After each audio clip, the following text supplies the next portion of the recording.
ఏం పేరండి మీ పేరు? రమేష్. ఎక్కడ మీది? ఇక్కడ మనకొండ. కాంగ్రెస్ గవర్నమెంట్ పనితీరు ఎట్లా ఉంది అనుకుంటారు? పనితీరు అంటే కొంతమంది నచ్చుతుంది, కొంతమంది నచ్చుతుంది, కొంత టీఆర్ఎస్ నచ్చుతుంది, కొంతమంది బీజేపీ నచ్చుతుంది, కొంతమంది కాంగ్రెస్ నచ్చుతుంది. ఒక్కొక్కల పార్టీ ఒక్కొక్కల. మీకు ఏది నచ్చుతుంది? నాది ఏది మంచిగా చేస్తే ఆ పార్టీ నాకు కావాలి. మీకు ఏది మంచి చేసేదని మీరు అనుకుంటారు?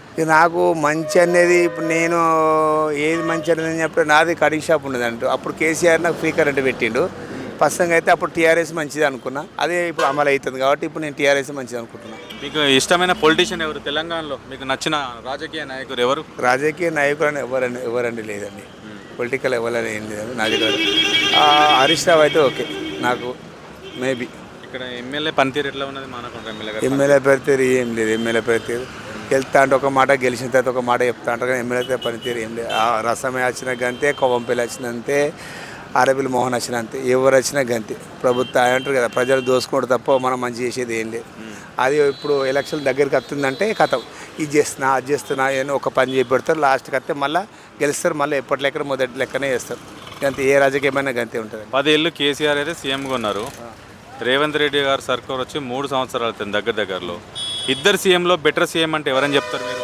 బెటర్ సీఎం అంటే ఇప్పుడు ఆయన ఇప్పుడు టీఆర్ఎస్లో ఆయన ఇప్పుడు పింఛన్లన్నీ ఆయన చెప్పిండు, ఆయన బెటర్ చేసిండు. దాన్ని కొంచెం ఈయన పింఛన్ ఎక్కువ పెంచి ఈయన బెటర్ చేస్తాడు. అంతేగాని ఇద్దరు సమానంగానే చేస్తారు, అంత బెటరింగ్ అనేది ఏం లేదు. అంత గుడ్ లేదు, అంత బ్యాడ్ లేదు. కాళేశ్వరం ప్రాజెక్టు మీద అయితే ఒక చర్చ అయితే జరుగుతుంది.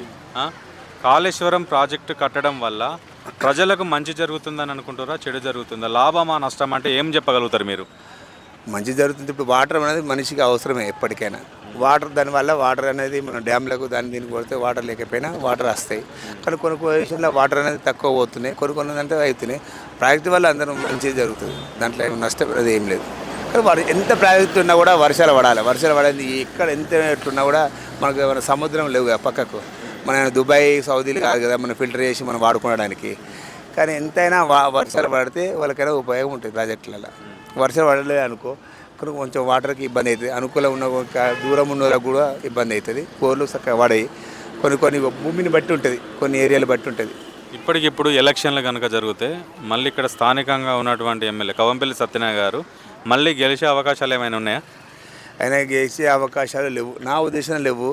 ఒక్కొక్కరికి ఒక్కొక్క ఇష్టం ఉంటుంది, మిగతా ఎలా అనుకుంటారో మనకు తెలియదు. కాబట్టి ఎలక్షన్లు వచ్చేటప్పుడు తెలుస్తుంది, ఒక 1 year ముందు ఏంది అనేది తెలుస్తుంది రాజకీయం అనేది.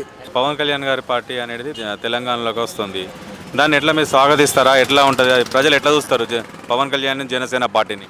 మనం ఇండియాలో ఎక్కడైనా భారతదేశంలో ఏ పౌరుడైనా ఏ రాష్ట్రంలోనైనా మనం పార్టీ పెట్టుకోవచ్చు, దాని ఏం లేదు.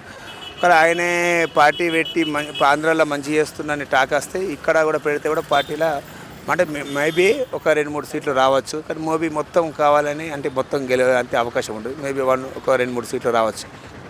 కాంగ్రెస్ గవర్నమెంట్ అయితే మనకి ఎలక్షన్స్కి ముందు అయితే కొన్ని హామీలు అయితే ఇచ్చింది. ఒకటి 6 గ్యారెంటీలు కావచ్చు, లేకుంటే ఇంకా వేరే కొన్ని 6 గ్యారెంటీలు అనేది పూర్తి స్థాయిలో అమలు అవుతున్నాయని మీరు అనుకుంటారా? పూర్తి స్థాయిలో అమలు అవుతుంది. ఎప్పుడు ఇక ఎలక్షన్ ఒక 1 year ఉన్నప్పుడు, 2 years దగ్గరికి 1 year ఉన్నప్పుడు అప్పుడు అమలు చేస్తారు. ఎందుకంటే ఇప్పుడు అవుతున్నాయా? ఇప్పుడు ఒక కరెంటు 1, బస్సు 2 ఇంకా 2 ఒక 3-4 అని నాకు తెలిసి వరకు అవుతున్నాయి. కానీ మొత్తం గ్యారెంటీలు అయితే అవుతలేదు. గ్యారెంటీ అనేది ఏం లేదు. ఎలక్షన్ దగ్గరికి వచ్చినా గ్యారెంటీలు చేస్తారు, ఏ రాజకీయమైనా గదే చేస్తారు, మనం చూసిందే చేయాలి, అది విషయం. అంటే ప్రభుత్వం ఇచ్చే సంక్షేమ పథకాలు అనేవి పూర్తి స్థాయిలో ప్రజలకు అందుతున్నాయని అనుకుంటారా మీరు? పూర్తి స్థాయిలో ఇంట్లో అందుకునే సగం అందుతున్నాయి, సగం అందుతలు. మధ్యలో ఎంతోమంది తింటూనే ఉంటారు, పోతూనే ఉంటారు. కానీ మ్యాక్సిమము అంతలు అందే కాడ అందుతున్నాయి. అందని వాళ్ళకు అందదు, గరీబ్ వాళ్ళకే అంది, ఉన్నోళ్ళకే మాత్రం అందుతాయి. పొలిటికల్ ఉన్నోళ్ళు, వాళ్ళ దగ్గర వాళ్ళు, వీళ్ళు అనుకూలం ఉన్నప్పుడు ఏమైనా లోన్ ఉందనుకో, బీసీ లోను, ఎస్సీ లోన్, బూసీ లోన్ పడ్డది అనుకో, ఆ దగ్గర ఉన్న వాళ్ళకే లోన్లు వస్తాయి. కానీ తప్ప గరీబ్ వానికి అయితే లోన్ రాదు. ఇందిరా పథకం మీద కరీంనగర్లో వాళ్ళు తెలిసిన వాళ్ళు పెట్టారు, ఇప్పటికి కూడా వానికి లిస్టులో పేరు రాలే. రానులకు ఉన్నోనికి బిల్డింగ్ ఉన్నోనికి కూడా ఆనికి వచ్చినాయి, మళ్ళీ పక్క స్థలంలో కాంపౌండ్ స్థలంలో బిల్డింగ్ కట్టుకోవడానికి. కానీ లేనోనికి రాలే.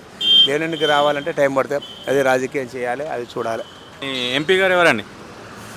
ఎంపీ బండి సంజయ్. ఎట్లా బండి సంజయ్ గారు పనితీరు ఎట్లా ఉంటుంది, అందుబాటులో ఉంటారా? అందుబాటులో ఉండరు, పనితీరు ఏమి ఉండదు. ఆయన స్వార్థం ఆయనకే ఉంటుంది, ఆయన కథ ఆయనకే ఉంటుంది. గంతే ఇక ఉన్నాడా అంటే ఎంపీ ఉన్నాడు గంతే. మతం అనుకుంటే పెరుగుతూ అంటారు తప్ప కానీ ప్రజలు ఏం చేస్తారు ఏంది అనేది లేదు. అంతే. ఆయన మోడీని చూసి ఓటేసారు కానీ చెప్పగానే బండి సంజయ్ని చూసి ఓటేయాలి.